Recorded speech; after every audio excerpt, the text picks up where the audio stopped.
dần thân ngọt xưa. Yêu cái đẹp để làm em đẹp, chỉ yêu cái đẹp chỉ không đẹp yêu.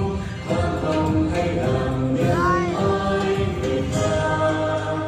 Thế giới này còn nữa chỉ em ta, hãy tự hào từng giờ và đi tới. Phụ nữ Việt Nam trong thời đại mới, tự tin tự trọng trung hậu đã nói. Phụ nữ Việt Nam vẫn luôn kiên trì trước những khó khăn, vượt qua một mình từ trước vinh quang và làm góp công vì nhà Việt Nam. Truyền thống sáng ngời chứng chiếu năm xưa. Phụ nữ Việt Nam cho dòng ta lớn, công sức xây dựng nhà Việt lên. Nguyện vì lời dạy của Bác khi xưa cho đời tình thương ngày mùng bát khoa, dọn dỡ tên mạng phụ nữ Việt Nam.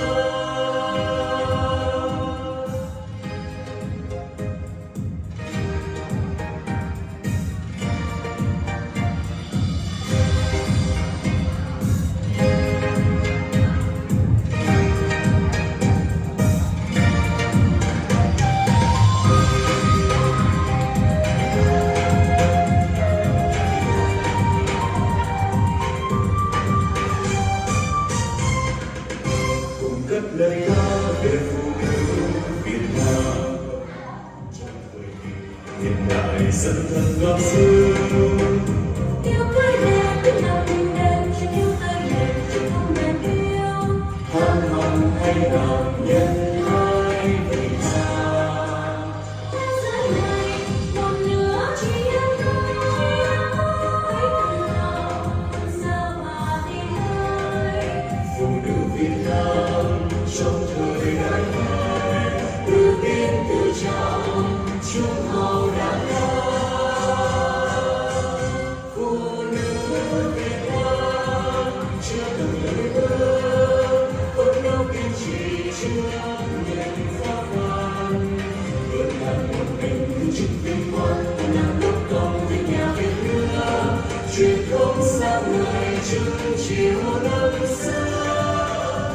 Phụ nữ Việt Nam cho dòng ta lớn, góp sức xây dựng nước nhà Việt lên. Nguyện vì lời dạy của Bác khi xưa cho đời tiếng công ngày mùng bát khoa, dọn dỡ tên mạng phụ nữ Việt Nam. Phụ nữ Việt Nam chưa từng bước, vẫn đâu kiên trì trước những khó khăn, vượt qua một mình thiên chức vinh quang từng làm góp công vì nhà Việt nước. Truyền thống sáng ngời chứng chiếu năm xưa. Phụ nữ Việt Nam